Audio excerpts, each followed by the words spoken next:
Hello दोस्तों, आज हम एक साइकेट्रिक डिसऑर्डर के बारे में पढ़ेंगे जिसका नाम है OCD, ऑब्सेसिव कंपल्सिव डिसऑर्डर। किसी भी डिसऑर्डर को पढ़ने से पहले उसका नाम समझना जरूरी है। ओके, तो फर्स्ट हम समझते हैं O means obsession, then C means compulsion and D means disorder. चलो स्टार्ट करते हैं। Introduction. It is anxiety disorder which is characterised by presence of obsession and compulsion behaviour along with anxiety. ये जो OCD बीमारी है इसको anxiety disorder के नाम से भी जाना जाता है। एंजाइटी के साथ साथ दो तरह की चीजें, दो तरह की एक्टिविटी हमारा शरीर और हमारा ब्रेन शो करता है। फर्स्ट है ऑब्सेशन।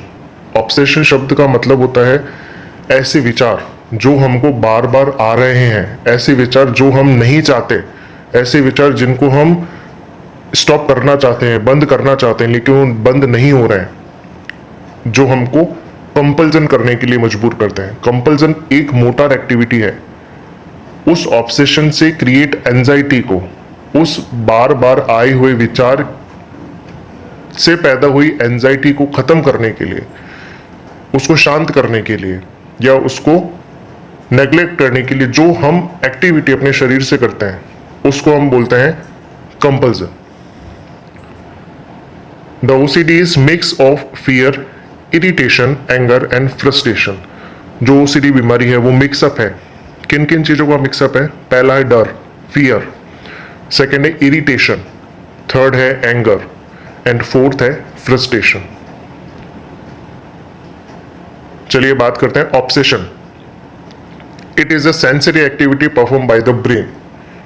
यह एक सेंसरी एक्टिविटी है जो परफॉर्म होती है किसके द्वारा? ब्रेन के द्वारा।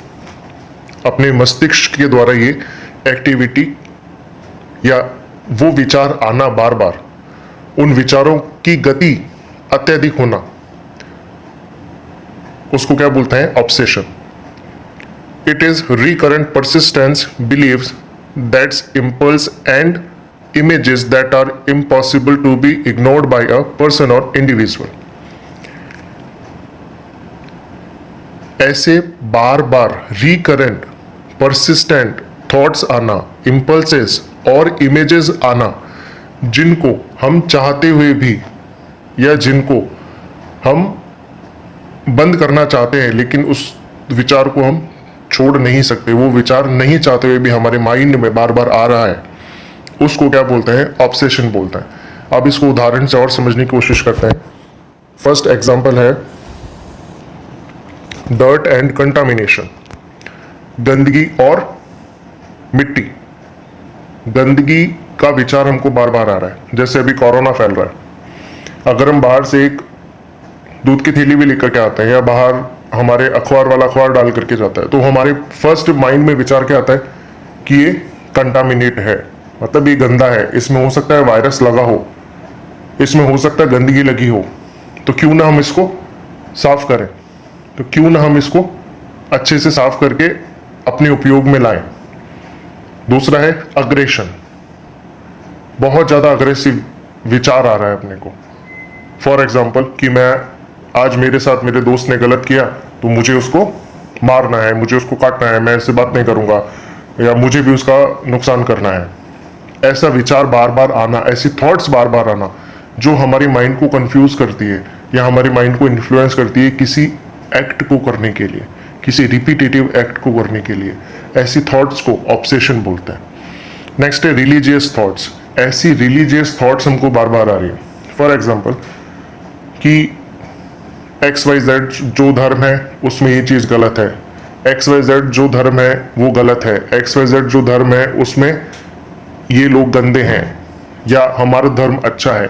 ऐसे विचार, रिलीजन से रिलेटेड विचार जो आते हैं उसको वो नहीं चाहता, लेकिन ना चाहते हुए भी उसको वो विचार आते हैं। वो चाहता है कि उन विचारों को वो स्टॉप करे, लेकिन वो असहाय होता है, वो कैपेबल नहीं होता उन विचारों को खत्म करने के लिए। नेक्स्ट है सेक्स इमेजेस। या कोई सेक्सुअल एक्टिविटी करने के उसको विचार आएंगे। सपोज कोई फैमिली मेंबर है या हमारे नेबर्स हैं, उनको देख करके या उनसे बात करके उसको ऐसे थॉट्स आएंगे, सेक्सुअल थॉट्स उसको आते हैं। नेक्स्ट है फियर फ्रॉम इलनेस, उसको बीमारी से डर लगता है। इसको भी आज के समय को लेकर के ही चलेंगे, जैसे कोरोना बीमारी बहुत ज़्यादा फैल रही है, तो आज हर व्यक्ति को कहीं ना कहीं अपने मन में डर है कि कोई वस्तु मैं लाऊं और उसमें कोरोना वायरस ना आ जाए, मैं बाहर जाऊं और कोरोना वायरस ना आ जाए, या कोई व्यक्ति बाहर से नहीं आना चाहिए घर पे, या कोई घर का व्यक्ति बाहर ना जाए।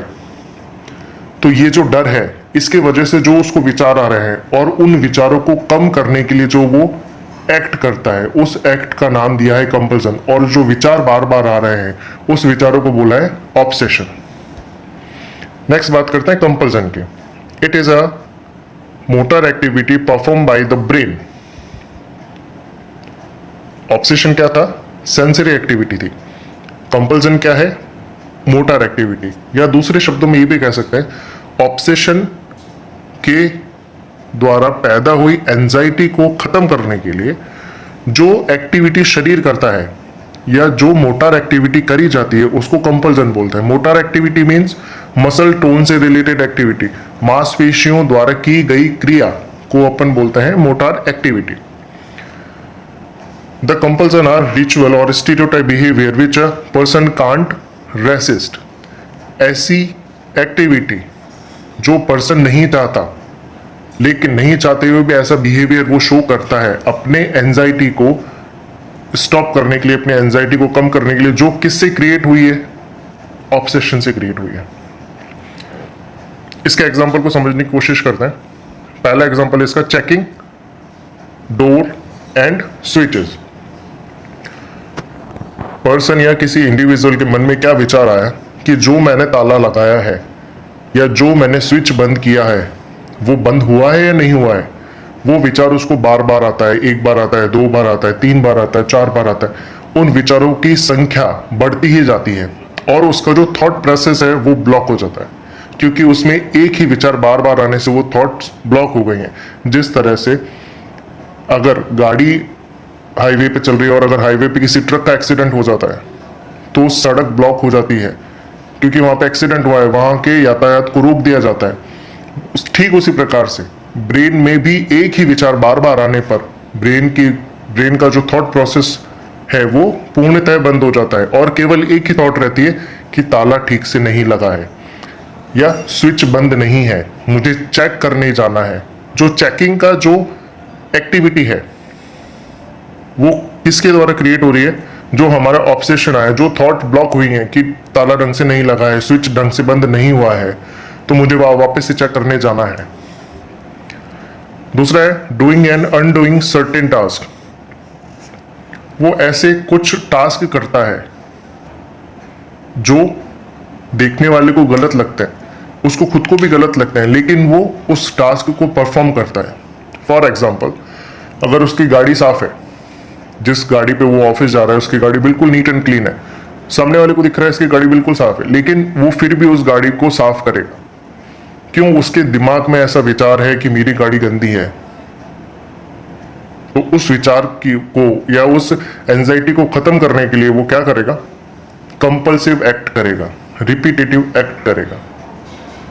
नेक्स्ट है cleaning, washing hand, clothes and house. Compulsion के अंदर वॉशिंग हैंड्स, उसके मन में या उसके मस्तिष्क में क्या विचार आया कि उसके हाथ गंदे हैं, उसके हाथ गंदे हैं। उस विचार को खत्म करने के लिए क्या करेगा वो आदमी या वो इंडिविजुअल या वो पर्सन क्या करेगा? उन हाथों को धोएगा। दूसरा, कपड़े, उसके कपड़े गंदे हैं तो उन कपड़ों को साफ करने के लिए क्या करेगा? वो धोएगा। अपनी थॉट को सप्रेस करने के लिए, अपनी एंजाइटी को कम करने के लिए क्या प्रोसेस यूज करेगा? वो अपने कपड़ों को धोएगा, अपने हाथों को धोएगा, अपने घर को साफ रखेगा। नेक्स्ट है काउंटिंग स्टेप्स व्हाइल वॉकिंग। अपने एग्रेशन को कम करने के लिए, अपनी एंजाइटी को कम करने के लिए वो क्या करेगा? जिन सीढ़ियों पे वो चढ़ रहा है उन सीढ़ियों को गिनता हुआ जाएगा कि इसमें ये सीढ़ियां इतनी क्यों है, 12 क्यों है, 11 क्यों नहीं है, ये भी एक उसका ऑब्सेसिव थॉट्स है। नेक्स्ट बात करते हैं डेफिनेशन की। Definition, it is a neurosis characterised by, देखिए साइकेट्रिक डिसऑर्डर्स को दो भागों में वर्गीकृत किया गया है, दो भागों में क्लासिफाई किया गया है। पहला होता है न्यूरोसिस, दूसरा होता है साइकोसिस। तो जो अभी हम पढ़ रहे हैं ओसीडी, ये एक न्यूरोसिस प्रकार का एंजाइटी डिसऑर्डर है, characterised by persistence recurrence of unwell idea and urge to carry out meaningless और इरेशनल एक्टिविटी। मीनिंगलेस मतलब जिसका कोई मीनिंग नहीं है लेकिन वो एक्टिविटी करनी है। इरेशनल, जिसका कोई कारण नहीं है लेकिन वो एक्टिविटी करनी है। किसको सप्रेस करने के लिए करनी है? जो उसके दिमाग में अनवेल आइडिया आए हैं, जो अनावश्यक जो थॉट्स उसके दिमाग में आ रही हैं, उसको सप्रेस करने के लिए, उसको खत्म करने के लिए वो क्या करता है? मीनिंगलेस और इरेशनल एक्टिविटी को परफॉर्म करता है। नेक्स्ट बात करते हैं epidemiology. It is equally common among men and women, but most common in unmarried male. ये सामान्यतः महिला पुरुष, स्त्री पुरुष दोनों में दिखी जाती है, लेकिन सर्वाधिक मात्रा में जो अविवाहित जो पुरुष होते हैं उनमें ये ज़्यादा देखा जाता है। क्यों? क्योंकि उनका एंजाइटी लेवल, उनका अग्रेशन ज़्यादा होता है। कैसे होता है समझने की कोशिश करना।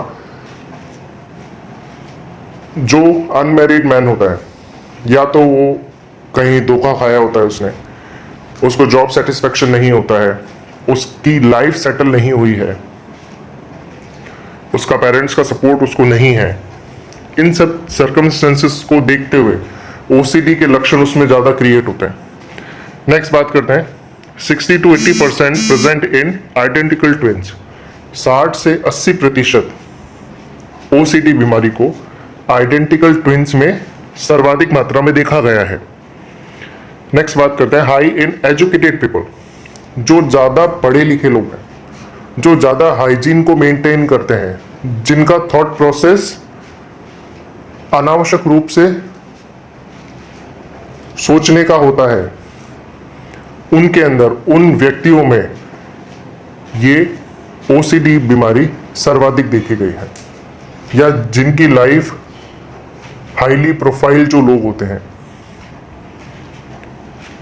वो तो फॉर एग्जाम्पल जैसे कोई फिल्म स्टार है, उसको अगर बोलेंगे कि नाली में बॉल चली गई, उसको निकालनी है, वो निकालने में 20 बार सोचेगा कि मैं निकालूं नहीं निकालूं, मेरे हाथ गंदे तो नहीं हो जाएंगे, मुझे इन्फेक्शन तो नहीं हो जाएगा।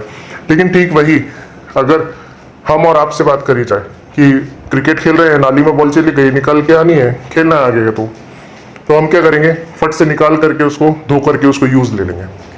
तो ये एक अंतर होता है हाई एजुकेटेड पीपल्स में या हाई प्रोफाइल पीपल्स में और मिडिल क्लास में।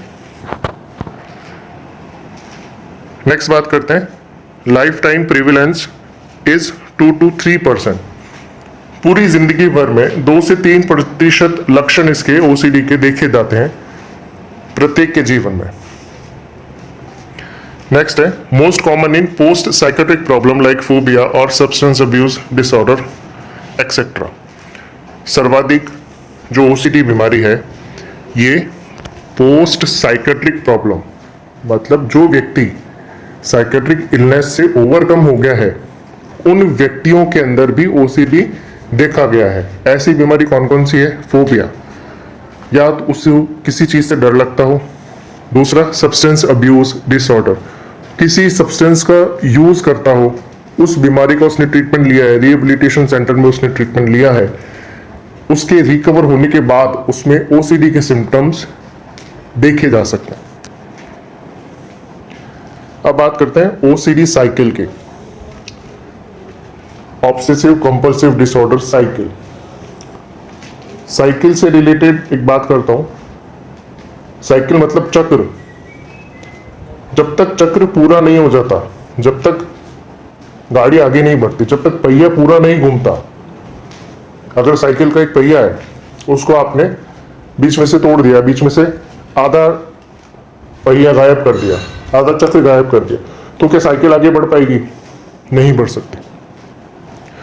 ठीक उसी तरह से किसी भी बीमारी का साइकिल तब तक आगे नहीं बढ़ सकता जब तक उसमें सारे फैक्टर्स इंक्लूड नहीं हो। तो ओसीडी साइकिल के बारे में बात करते हैं। सबसे पहले नंबर पे क्या होगा? सबसे पहले नंबर पे हमको होगा ऑब्सेशन। देन ऑब्सेशन मतलब मैंने बताया था कि एक विचार आएगा हमको, एक बार आएगा, वही विचार दूसरी बार, वही विचार तीसरी बार, वही विचार चौथी बार, इस तरह से बार बार वो विचार हमको आते रहेंगे। उन विचारों से हमको क्या क्रिएट होगी? एंजाइटी क्रिएट होगी। उन विचारों से हमारे क्या क्रिएट होगा? एंजाइटी, परेशानी क्रिएट होगी। उस परेशानी को खत्म करने के लिए, उस परेशानी को खत्म करने के लिए हम क्या एक्ट करेंगे? हम कंपल्सिव एक्ट करेंगे, हम रिपीटेटिव एक्ट करेंगे। जब हम ये रिपीटेटिव एक्ट करेंगे तो हमको क्या मिलेगा? हमको रिलीफ मिलेगा। हमको क्या मिलेगा? हमको रिलीफ मिलेगा। लेकिन थोड़े समय के लिए हमको क्या मिलेगा? रिलीफ मिलेगा। एक बार वापस रिपीट करते हैं। सबसे पहले ऑब्सेशन होगा, उस ऑब्सेशन के कारण एंजाइटी क्रिएट होगी। उस एंजाइटी को खत्म करने के लिए compulsive motor activity, muscle tone related activity करनी होगी। उसको क्या नाम दिया? कंपल्सन दिया।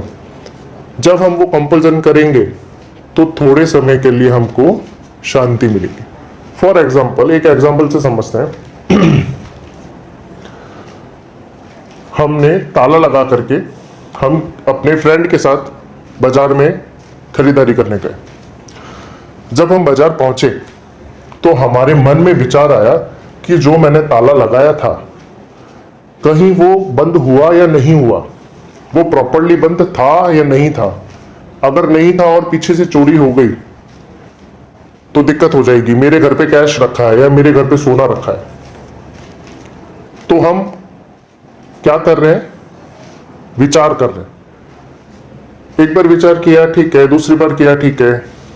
वो जब वो विचार बार बार आता है तो क्या क्रिएट होगा? डर क्रिएट होगा, एक एंजाइटी क्रिएट होगी, परेशानी क्रिएट होगी ना। उस परेशानी को खत्म करने के लिए हमने क्या किया? हमने हमारे मित्र को बोला कि भाई मैं अभी जा रहा हूं, मुझे ऐसा डाउट है, मुझे ऐसा लग रहा है कि घर पे जो मैंने ताला लगाया है वो प्रॉपर लगा है या नहीं लगा है, और घर पे मेरे कीमती सामान रखा है, इसलिए मैं घर पे जाकर के एक बार चेक करके आता हूं। वो इंडिविजुअल, वो पर्सन घर पे जाता है और उस ताले को चेक करता है। घर पे आना और उस ताले को चेक करना, वो उसने किस लिए किया? उस ऑब्सेशन से क्रिएट हुई एंजाइटी को खत्म करने के लिए किया। फिर वो वापस अपने गाड़ी पे बैठ करके कहां गया? अपने मित्र के पास, जो उसका इंतजार कर रहा था। कहां पे? बाजार में खरीदारी करने के लिए। जब तक वो पहुंचा और उसने खरीदारी करी तब तक उसको क्या मिली? शांति मिली। तब तक उसको क्या अनुभव हुआ? रिलीफ का अनुभव हुआ कि अच्छा ठीक है, अभी मैं चेक करके तो आया हूं, लॉक लगा हुआ है। लेकिन फिर वापस उसको वो विचार आने लग गए कि ताला हो सकता है सही से नहीं लगा हो सकता है ढीला रह गया हो सकता है कुंडी प्रॉपर्ली बंद नहीं हुई हो, है ना। इस चीज को वो दबाना चाहता है। वो अपने आप में दूसरा विचार ये करता है कि नहीं, मैं भी चेक करके आया हूं, लेकिन वो विचार उसका रेसेसिव हो जाता है। डोमिनेंट थॉट क्या रहता है उसका? कि लॉक ढंग से नहीं लगा है। दो शब्द होते हैं दोस्तों, डोमिनेंट और रेसेसिव। डोमिनेंट मतलब प्रभावी, रेसेसिव मतलब अप्रभावी। उदाहरण के लिए, जिस हाथ से हम कार्य करते हैं, जो हमारा डोमिनेंट हैंड है, जो हमारा प्रभावी हाथ है, किसी का राइट होता है, किसी का लेफ्ट होता है। और जो अप्रभावी है, जिससे हम कार्य नहीं कर पाते, जैसे लिखते हैं, तो कई व्यक्ति उल्टे हाथ से लिखना पसंद करते हैं, कई व्यक्ति सीधे हाथ से लिखना पसंद करते हैं। तो जो व्यक्ति सीधे हाथ से लिखता है उसका डोमिनेंट हैंड कौन सा हो गया? प्रभावी हाथ कौन सा हो गया? राइट। जो लेफ्ट से लिखता है उसका प्रभावी हाथ कौन सा हो गया? लेफ्ट। ठीक उसी प्रकार से जो डोमिनेंट थॉट है वो क्या है?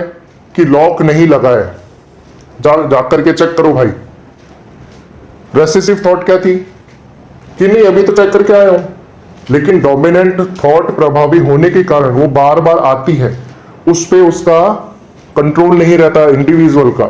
वही हमने डेफिनेशन में पढ़ा, ऐसा विचार, ऐसी थॉट, ऐसी इमेजेस, ऐसी इंपल्सेस उसको बार बार आती है जिसको वो चाहते हुए भी खत्म नहीं कर सकता। उसको हम क्या बोलते हैं, ऑब्सेशन। और उस ऑब्सेशन को ठीक करने के लिए वो बार बार एक ही कार्य को करता है, उसको हमने क्या बोला था, कंपल्सन। नेक्स्ट बात करते हैं क्लासिफिकेशन की। देखिए दोस्तों, साइकेट्रिक डिसऑर्डर्स की कुछ कैटेगरी है, उन कैटेगरी को दो भाग में बांटा है, या उन कैटेगरीज का जो क्लासिफिकेशन किया है दो तरह से किया है। पहला क्या है, DSM-5 के अनुसार, और दूसरा है ICD-10 के अनुसार। तो ICD-10 के अनुसार OCD को फ्लैप नंबर 42 में रखा है। कौन सी कैटेगरी में रखा है, 42वें नंबर की कैटेगरी में।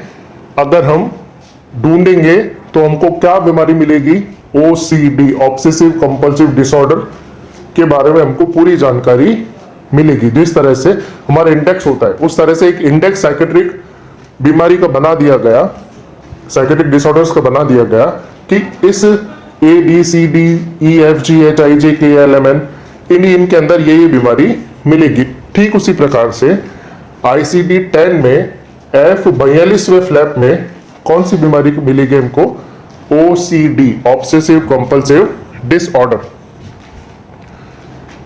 देन F42.0 में प्रीडोमिनेंट ऑब्सेसिव थॉट के बारे में बताया गया है। F42.1 में प्रीडोमिनेंट कंपल्सिव एक्ट के बारे में बताया गया है। F42.2 में mixed obsessional thought and acts के बारे में बताया गया है। नेक्स्ट बात करते हैं ईटियोलॉजिकल फैक्टर। ईटियोलॉजिकल मतलब ऐसे कारण जिनकी वजह से यह बीमारी उत्पन्न हुई है ना, उनको क्या बोलते हैं, ईटियोलॉजिकल फैक्टर। फर्स्ट बात करते हैं बायोलॉजिकल फैक्टर। बायोलॉजिकल फैक्टर को जेनेटिक फैक्टर भी बोल सकते हैं। इसमें आता है आइडेंटिकल ट्विन्स। मैंने एपिडेमियोलॉजी में भी बताया था कि सर्वाधिक मात्रा में आइडेंटिकल ट्विन्स में ये 60 से 80% देखा गया है। नेक्स्ट कारण है इसका न्यूरोट्रांसमीटर्स। देखिए दोस्तों, ब्रेन में इंपल्सेस को, सूचनाओं के आदान प्रदान के लिए कुछ ट्रांसमीटर्स पाए जाते हैं, जिन ट्रांसमीटर्स की सहायता से, जिन तरंगों की सहायता से हम एक सूचना को ब्रेन तक पहुंचाते हैं और ब्रेन से वो सूचना हमारे शरीर के अंगों तक आती है। उदाहरण के लिए हमने गर्म तवे पे हाथ रखा, यह सूचना हाथ की इंपल्स ने कहां पहुंचाई, ब्रेन की इंपल्स तक, और ब्रेन से क्या मैसेज आया कि उस हाथ को हटा लिया जाए। तो हमने क्या किया, अपने हाथ को हटा लिया। ठीक उसी प्रकार से न्यूरोट्रांसमीटर्स के अंदर अगर प्रॉब्लम आ जाती है, उसमें डिसबैलेंस आ जाता है, उनमें सिक्रीशन में इंक्रीज और डिक्रीज अगर वो हो जाते हैं तो क्या कॉज हो सकता है, OCD। वो न्यूरोट्रांसमीटर रिसेप्टर्स कौन कौन से हैं, पहला है सेरोटोनिन, दूसरा है डोपामिन। सेरोटोनिन और डोपामिन न्यूरोट्रांसमीटर में इनबैलेंस की वजह से OCD बीमारी हो सकती है। और सर्वाधिक मात्रा में सेरोटोनिन की एक्टिविटी में डिसबैलेंस होने की वजह से ही OCD देखा गया है। थर्ड बात करते हैं न्यूरो एनाटॉमिकल फैक्टर। एनाटॉमी और फिजियोलॉजी, न्यूरो एनाटॉमिकल फैक्टर, ऐसा फैक्टर जिसमें एनाटॉमी चेंज हो जाती है। किसकी, न्यूरोट्रांसमीटर कहाँ थे, ब्रेन में। तो ब्रेन की अगर एनाटॉमी चेंज हो रही है तो उसको अपन ने क्या बोल दिया, न्यूरो एनाटॉमिकल फैक्टर। इसमें पहला आता है हेड इंजरी। हम गिर गए या हमारा एक्सीडेंट हो गया, उसकी वजह से हमारे सिर पर चोट आ गई और हमारे जो रिसेप्टर्स थे, हमारे जो न्यूरोट्रांसमीटर्स थे, उनकी एक्टिविटी या तो कम हो गई या ज्यादा हो गई, उसमें क्या हो गया, डिसबैलेंस हो गया। दूसरा है इंसेफेलाइटिस। देखो दोस्तों, किसी भी शब्द के आगे अगर आइटिस लग रहा है, आइटिस शब्द अगर अंत में लग रहा है, इसका मतलब होता है इन्फ्लामेशन, उस पर्टिकुलर भाग में इन्फ्लामेशन हो गया है। एनसिफिलस लेयर ब्रेन में पाई जाती है, उस लेयर में यदि इन्फ्लामेशन हो जाता है, उसकी वजह से भी सेरोटोनिन के अंदर मेजर चेंजेस दिखाई देते हैं, मेजर इम्बैलेंस दिखाई देता है, जिसकी वजह से क्या कॉज हो सकता है, ओसीडी कॉज हो सकता है। नेक्स्ट बात करते हैं साइकोलॉजिकल फैक्टर। साइकोलॉजिकल फैक्टर में maladaptive thinking, learning, stress and anxiety, इनके कारण भी ओसीडी कॉज हो सकता है। नेक्स्ट है एनवायरमेंटल फैक्टर। एनवायरमेंटल फैक्टर में, या इसको सोशल फैक्टर भी बोल सकते हैं, एनवायरमेंटल फैक्टर में पहला आता है फैमिली डिस्टर्बेंस। फैमिली डिस्टर्बेंस जैसे कि माता पिता नहीं रहे, साथ में नहीं रहते, डाइवोर्स हो चुका है, या कुछ फैमिली के अंदर परिवर्तन आया है, ऐसा परिवर्तन जो हमारे अंदर एंजाइटी क्रिएट कर रहा है, उसकी वजह से भी ओसीडी हो सकता है। Second, affection less love. Affection less love के कारण भी ओसीडी क्रिएट हो सकता है। नेक्स्ट है स्ट्रिक्ट टॉयलेट ट्रेनिंग। बच्चे को बचपन से ही ये सिखाया जाता है कि आपको टॉयलेट में जाकर के बाथरूम करना है, वहां आपको फ्लश करना है, हाथ अच्छे से धोकर के आने हैं। तो उस बच्चे को अगर बोलेंगे कि नहीं, अपने को बाहर जाकर के टॉयलेट करना है, कभी ऐसी इमरजेंसी आ गई कि उसको बाहर सड़क पे अगर टॉयलेट करना है, या जो पब्लिक टॉयलेट्स बने वहां जाकर के अगर उसको टॉयलेट करना है, तो वो टॉयलेट करने में सोचेगा कि मैं यहाँ पे करूं या नहीं करूं, और उसकी वजह से उसमें एंजाइटी क्रिएट होगी, और क्या क्रिएट होगा, ओसीडी क्रिएट हो सकता है, क्योंकि उसको बचपन से सिखाया गया है कि आपको टॉयलेट बाथरूम में ही जाकर के करना है, वहां आपको फ्लश करना है, अपने हाथ धो करके आना है अच्छे से। नेक्स्ट है रेस्पॉन्सिबिलिटी बियॉन्ड एबिलिटी। ऐसी रेस्पॉन्सिबिलिटी उस पर डाल दी जाती है जिसके वो लायक नहीं है, या वो जो कर नहीं सकता। फॉर एग्जाम्पल, यदि कोई छोटा बच्चा है, 7-8 साल का बच्चा है, अगर उसको 10वीं क्लास की या 12वीं क्लास की गणित की किताब पकड़ा दी जाए, तो क्या वो पढ़ पाएगा? नहीं पढ़ पाएगा। उसमें क्या क्रिएट होगा? टेंशन क्रिएट होगा, एंजाइटी क्रिएट होगी, और क्या क्रिएट हो सकता है? ओसीडी क्रिएट हो सकता है। नेक्स्ट है इमोशनल नेग्लेक्ट। इमोशनली उसको किसी ने नेग्लेक्ट किया हो, उसकी वाइफ ने किया हो, उसके फ्रेंड ने किया हो, या किसी भी कारण से समाज ने उसको नेग्लेक्ट किया हो, तो उस वजह से भी क्या क्रिएट हो सकता है? ओसीडी क्रिएट हो सकता है, ओसीडी बीमारी हो सकती है। नेक्स्ट है चाइल्डहुड अब्यूज। बचपन में उसके साथ कुछ अपद्र व्यवहार हुआ हो, फिजिकल उसको किसी ने चोट पहुंचाई हो, इमोशनली उसको किसी ने चोट पहुंचाई हो, और सेक्सुअल उसका अब्यूज हुआ हो, तो इन सभी कारण से भी क्या क्रिएट हो सकता है? ओसीडी क्रिएट हो सकता है। नेक्स्ट बात करते हैं क्लिनिकल फीचर्स के। क्लिनिकल फीचर्स में पहला है increase anxiety and distress. Clinical features का शब्द का मतलब है लक्षण। ओसीडी बीमारी से क्या क्या लक्षण देखने को मिलेंगे? पहला क्या देखने को मिल रहा है? एंजाइटी और डिस्ट्रेस। दूसरा क्या देखने को मिल रहा है? Imagine the fear. व्यक्ति बाजार में खड़ा खड़ा अपने घर के ताले के बारे में सोच रहा है, तो क्या इमेजिन कर रहा है? वो उस डर को इमेजिन कर रहा है। नेक्स्ट है ट्रिगर्ड बाय इंटरनल और एक्सटर्नल स्टिमुलाई। थर्ड है एग्रेशन को फील कर रहा है। फोर्थ है फियर ऑफ कंटामिनेशन। उसको डर है किस चीज का? कंटामिनेशन का डर रहेगा उसको बार बार। नेक्स्ट है फियर ऑफ क्लीनिंग। उसको सफाई का डर रहेगा। नेक्स्ट है फियर ऑफ चेकिंग। वो बार बार चेक करेगा हर चीज को। अगर गैस उसने चालू किया है और काम खत्म होने के बाद उसने बंद कर दिया उसको, लेकिन वो बार बार उसको चेक करेगा कहीं गैस चालू तो नहीं है, कहीं पंखा चालू तो नहीं, कहीं लाइट चालू तो नहीं है, कहीं ताला लगा है या नहीं लगा है। नेक्स्ट है रिपीटेटिव एक्ट। उस एंजाइटी को खत्म करने के लिए क्या करेगा, बार बार एक ही काम को बार बार करेगा। वो सामने वाले को, देखने वाले को ऐसा लगेगा कि यार ये क्या कर रहा है, चाहे तो उसको बंद कर सकता है। यदि कोई व्यक्ति हर 2 मिनट में जाकर के अपना हाथ धो रहा है और ये कह रहा है परिवार वालों को कि मुझे ऐसा लग रहा है कि हाथ मेरे गंदे हैं, तो परिवार वाले या सामान्य व्यक्ति क्या बोलेगा कि क्या ये चाहे तो अगर इस चीज को खत्म कर सकता है, ये खुद कर रहा है, कोई इसको बोल थोड़ी रहा करने के लिए। लेकिन इंडिविजुअल उस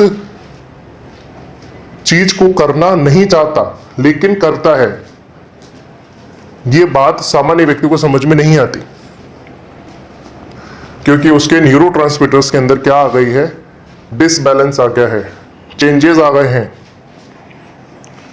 नेक्स्ट है लेक ऑफ कंसंट्रेशन। उसमें कंसंट्रेशन की कमी भी देखी जाती है। अब बात करते हैं डायग्नोसिस की, कि अगर किसी को ओसीडी है तो उसका आइडेंटिफिकेशन कैसे करेंगे कि इसको ओसीडी है। फर्स्ट बात करेंगे पीईटी। जिस तरह से सीटी स्कैन होता है, जिस तरह से सीटी स्कैन होता है, उसी तरह से ब्रेन की एक्टिविटी को जांचने के लिए एक टेस्ट किया जाता है, उसको क्या बोलते हैं, PET, positron emission tomography. It shows increase activity in frontal lobe of cerebral cortex. Cerebral cortex के फ्रंटल लोब में एक्टिविटी इंक्रीज दिखेगी, किसकी, न्यूरोट्रांसमीटर्स की। जो कि एक डायग्राम में मैंने मशीन बताई है कि पीईटी स्कैन मशीन कैसी होती है। देन मैंने बताया फिल्म के अंदर जो फिल्म निकल करके आएगी, उस फिल्म में क्या शो होगा। नेक्स्ट बात करते हैं ट्रीटमेंट की। दोस्तों, जब कभी भी किसी बीमारी का ट्रीटमेंट पढ़ा जाता है तो 3 भागों में उसको बांटा जाता है हमेशा। पहला ट्रीटमेंट होता है मेडिकल ट्रीटमेंट, जिसमें हम दवाओं के बारे में जानते हैं। दूसरा होता है सर्जिकल ट्रीटमेंट, जिसमें हम सर्जरीज के बारे में जानते हैं कि उस बीमारी को ठीक करने के लिए रिलेटेड सर्जरी क्या करनी होगी हमको। तीसरा अदर ट्रीटमेंट, जो सपोर्टिव ट्रीटमेंट होते हैं। इस प्रकार से हर बीमारी में 3 ट्रीटमेंट को पढ़ा जाता है। उसी प्रकार से इसमें भी पढ़ेंगे। पहला है मेडिकल ट्रीटमेंट। मेडिकल ट्रीटमेंट में पहला है एंटी डिप्रेसेंट। डिप्रेशन को कम करने के लिए कौन सी मेडिसिन देंगे अपन, एंटी डिप्रेसेंट। दवाई का क्या नाम है, दवाई का क्या नाम है, सर्ट्रालाइन। नेक्स्ट है एंजियोलाइटिक्स। नेक्स्ट है एंजियोलाइटिक्स। इसका एग्जांपल क्या है, बेंजोडाइजापाइन्स। एग्जांपल एल्प्राजोलम, डाइजेपाम, एंजाइटी को कम करने के लिए। नेक्स्ट है SSRI, selective serotonin reuptake inhibitor. इसका एग्जांपल है कैलेक्सा और ज़ोलॉफ्ट, कैलेक्सा और ज़ोलॉफ्ट। नेक्स्ट बात करते हैं थेरेपी के बारे में। साइकेट्रिक डिसऑर्डर में थेरेपीज का बहुत इंपॉर्टेंट रोल है। मेडिकेशन, फार्माकोलॉजिकल जो ट्रीटमेंट होता है, उसके साथ साथ थेरेपीज भी उतनी ही कंपलसरी होती हैं, उतनी ही इफेक्टिव होती हैं जितना दवाइयां होती हैं। तो थेरेपीज के अंदर अपन थेरेपी देंगे इसमें ओसीडी में CBT, cognitive behaviour therapy. Behaviour को बदलने के लिए, वो जो थॉट्स उसको आ रहे हैं, वो जो विचार उसको आ रहे हैं, उसको चेंज करने के लिए हम क्या करेंगे, कॉग्निटिव बिहेवियर थेरेपी उसको प्रोवाइड कराएंगे। इसके अंदर हम it includes positive reframing. Reframing, री मतलब पुनः, फ्रेम मतलब वापस से उस कंडीशन को क्रिएट करना, या उसके माइंड को या उसके थॉट प्रोसेस को पुनः अवस्था में लाना, CBT के अंदर सिखाया जाता है। Next thought stopping ideas. उसके थॉट स्टॉप हो, उसके लिए उसको नए नए आइडियाज बताएंगे। फॉर एन एग्जाम्पल, कोई व्यक्ति अगर बार बार ये सोच रहा है कि उसके हाथ गंदे हैं, उसके हाथ गंदे हैं, और वो दिन में 50 बार अगर हाथ धो रहा है अपना, तो उसको अपन क्या आइडिया बताएंगे? उसको अपन बोल सकते हैं कि आप अपने हाथ पे एक रबर बैंड बांध करके रखो। जब भी आपको ये थॉट आए कि आपके हाथ गंदे हैं, आपको हाथ धोना जाना है, तब आप उस रबड़ को खींचेंगे। ये अगर उसको बोल दिया जाए तो जैसे ही वो रबड़ खींचेगा उसको पेन होगा, उसका ध्यान उस थॉट से हटेगा और दूसरी थॉट पे जाएगा, दर्द की थॉट पे जाएगा, तो वो उस एक्टिविटी को वो सप्रेस करेगा। आए बात समझ में? दूसरा एग्जांपल लेते हैं कि यदि किसी को लग रहा है कि उसके पानी का नल खुला है, बार बार अगर वो व्यक्ति उस नल को बंद करने जाता है, तो क्या कर सकता है? माइनर वोल्टेज का इलेक्ट्रिसिटी करंट उस नल में अटैच कर देंगे। जैसे ही उस नल को छुएगा वो, उसको क्या फील होगा? शॉक फील होगा। शॉक फील होगा तो उस चीज से उसका ध्यान हट करके किस पे जाएगा? शॉक पे जाएगा। तो जो उसका थॉट प्रोसेस चल रहा था कि नल खुला है, वो थॉट प्रोसेस वहां से हट जाएगा। आ गई बात समझ में? देन नेक्स्ट क्या करेंगे अपन? डिस्ट्रैक्शन फ्रॉम ऑब्जेक्ट और स्टिमुलाई।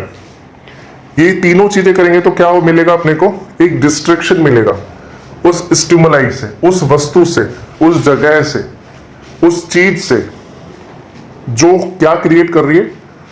ऑब्सेशन क्रिएट कर रही है। और उसकी वजह से हम क्या कर रहे हैं? कंपल्सिव एक्ट कर रहे हैं।